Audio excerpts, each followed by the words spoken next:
मुबशर लुकमान साहब हमारे साथ मौजूद हैं। मुबशर साहब, अब जिस तरह से हमने देखा कि एक तरफ तो अमन का ख्वाह है, अमेरिका ये दावा करता है और डोनाल्ड ट्रंप साहब के कहते हैं कि तमाम मामलात में बड़ी जंगें मैंने रुकवा दी हैं, और फिर जो है वो जब ईरान पर खुद जाके हमला कर देते हैं, फिर जब कतर पर हमला होता है तो फिर माजरत कर लेते हैं।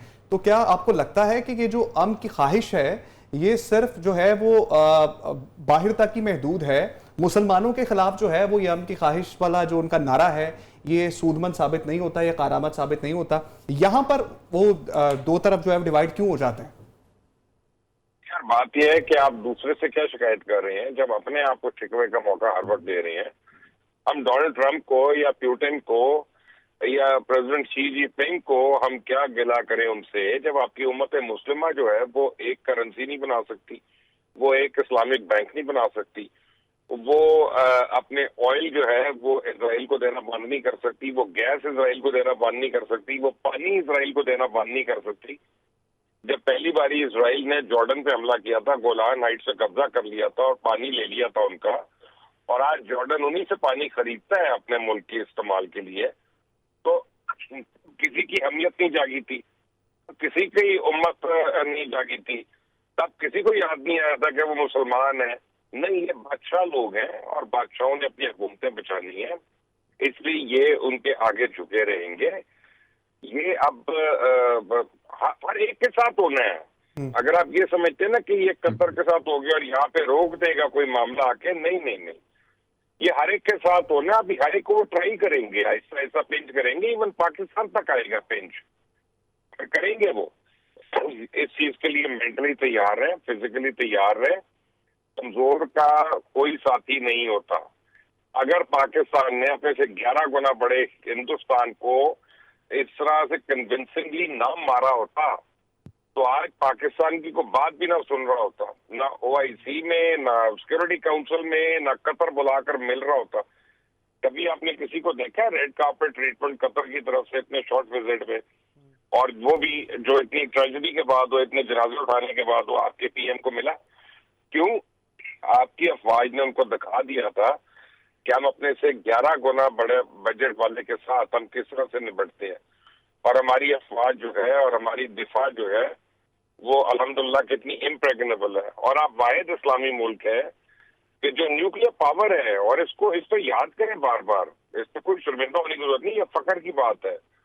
पूछे ब्रिगेडियर आरिफ से, जब मैं उस वक्त भी आपको कह रहा था कि इजराइल ने तो जब ज़ियाउल हक के टाइम पे भी कोशिश की थी न्यूक्लियर रिएक्टर पे अटैक करने की काउंटा में, तो हमने तो उस वक्त भी उसको डुला दिया था। तो अभी भी हम तैयार है, फिक्र ना करें। और पाकिस्तान के पास इतनी एबिलिटी है कि हम सरफेस टू सरफेस मिसाइल को मारेंगे, वो इजराइल के सारे आयरन डोम वगैरह के पक्के उड़ा देगा। यदि वो पाकिस्तान तक तो मत आए, उसके अपने हक में बेहतर है। मैं आपको यही बता सकता हूँ। ठीक है मुबशर साहब। और ब्रिगेडियर साहब, जिस तरह मुबशर साहब ने कहा कि पहले भी एक बार कोशिश हो चुकी है और पाकिस्तान ये सलाहियत रखता है कि अपने रिजर्व्स का जो है वो हिफाजत कर सके, तो मुस्तकबिल में आपको लगता है कि हमारी तरफ भी चिंगारी आएगी इजराइल की जानिब से? देखें, बिल्कुल 2-3 दफ़ा हो चुका है और पाकिस्तान ने बता भी दिया कि how we were well defending, और हमने किस तरीके से अपने स्प्रेड आउट किए स्ट्रेटेजिक एसेट्स को, और कमांड एंड कंट्रोल हमारा कितना मॉडर्न तरीका है।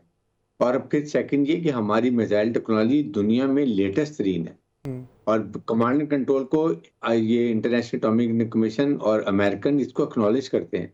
कभी आपने हमारे तो यूरेनियम को लीक होते हुए नहीं देखा।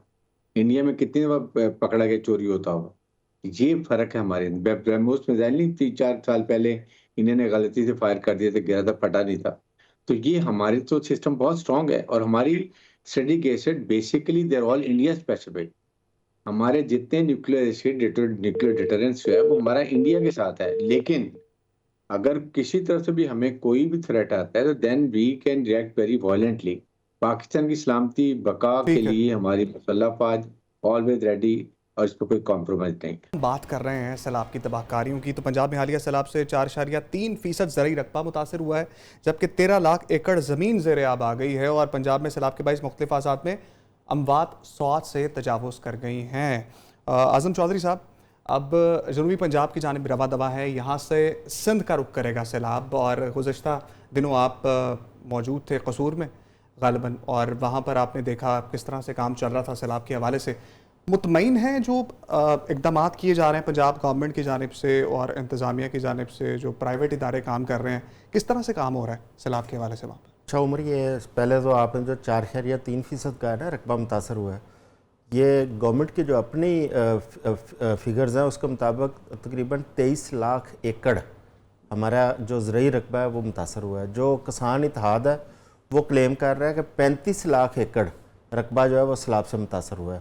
یہ زرعی رقبے کی بات کر رہے ہیں جہاں پہ ہماری کاشتکاری ہوتی ہے. اچھا، یہ بہت بڑا فگر ہے اگر آپ اس پوائنٹ. دوسرا یہ ہے، قصور میں جب دریائے ستلج پاکستان میں انٹر ہوتا ہے تو دونوں طرف، ایک طرف فیروزپور ہے انڈیا کا شہر، ایک طرف قصور ہے. اب دریائے ستلج پہلے زگ زیگ کی صورت میں آتا ہے، وہاں سے کبھی فیروزپور میں چلا جاتا ہے، کبھی وہ قصور ڈسٹرکٹ میں آ جاتا ہے. وہاں پہ سیلاب کی جو تباہ کاریاں ہیں، آپ یقین کریں کہ آپ وہاں کھڑے ہو کے اس کو 10 منٹ نہیں آپ دیکھ سکتے جتنی لوگوں کی بدحالی ہے، کیونکہ پورے جو گھر تھے وہ نظر ہی نہیں آ رہے تھے پانی کے اندر. اور اب ایسا ایسا پانی نیچے آ رہا ہے، اور ان لوگوں کا دار و مدار یا ایگریکلچر پہ تھا یا ان کا جانوروں پہ تھا، جو ڈیری فارمنگ پہ یا فیٹنگ کے اوپر. ان کے جانور بھی بہہ گئے ہیں، ان کی زمینیں بھی تباہ ہو گئی ہیں، اور وہ بالکل اس وقت بے آسرا، بے یار و مددگار وہ سڑکوں کے اوپر بیٹھے ہیں. جہاں پہ کوئی اونچی جگہ وہاں بیٹھے ہیں. نہ وہاں پہ آپ کو کوئی حکومتی مشینری نظر آ رہی ہے، نہ وہاں پہ آپ کو ضلعی انتظامیہ یا پولیس وہاں پہ نظر آتی ہے جو ان کی سپورٹ کرتی ہو. جو لوگ اپنی مدد آپ کے تحت ان کو کوئی یا راشن پہنچاتے تھے، ان لوگوں کو شروع سٹارٹ میں اتنا خوفزدہ کر دیا گیا کہ آپ چیف منسٹر صاحبہ کی تصویر کے بغیر کوئی چیز ان کو نہیں دیں گے. لیکن اب آ کے جو فلائی تنظیمیں ہیں وہ وہاں تک پہنچنا شروع ہوئی ہیں ایسا ایسا. اب آپ دیکھیں یہ پانی آگے جا رہا ہے، آپ کے قصور کے بعد یہ بہاول نگر کی طرف گیا ہے، بہاولپور ضلع اور اس کے بعد رحیم یار خان ضلع صادق آباد تک شدید متاثر ہیں. خصوصاً علی پور جہاں پہ ایک ایمرجنسی کی صورتحال ہے اور نافذ بھی کیا حکومت نے. اور جو سب سے بڑا المیہ جو آج چیزیں سامنے آ رہی ہیں سوشل میڈیا کے اوپر، کہ جو وہاں کے جو مقامی کشتیوں والے ہیں، جس طریقے سے وہ وہاں کے متاثرین کو ٹریٹ کر رہے ہیں، ان سے لاکھوں روپیہ یا ہزاروں روپیہ صرف نقل مکانی کے لیے ان سے مانگا جا رہا ہے، اور وہاں پہ آپ کو حکومتی ریٹ نظر نہیں آ رہی. آپ کے ریسکیو کے جو اہلکار ہیں وہ صرف ان علاقوں میں آپریٹ کر رہے ہیں جہاں پہ بالکل کناروں کے ساتھ ساتھ جو آبادیاں تھیں. جو تھوڑا سا وہ نشیبی علاقوں میں آبادیاں، وہاں پہ کوئی ریسکیو کے اہلکار نہیں جا رہے. وہاں پہ جو پرائیویٹ فلائی تنظیمیں ہیں ان کے لوگ پہنچ رہے ہیں اور وہ کوشش کر رہے ہیں، لیکن وہ اتنی بڑی تعداد میں وہ لوگ ہیں کہ ان کو وہ فلائی تنظیموں کے بس میں نہیں ہے کہ ان کو ایویکویٹ کر لیا جائے. تو اس میں حکومتی سپورٹ کی ضرورت ہے. ادروائز وہ جو مقامی کشتیوں والے ہیں جنہوں نے ہزاروں روپے یا لاکھوں روپے ان سے ڈیمانڈ کر رکھی ہے، وہ تو بدحال لوگ ہیں، وہ بیچارے تو دے ہی نہیں سکتے.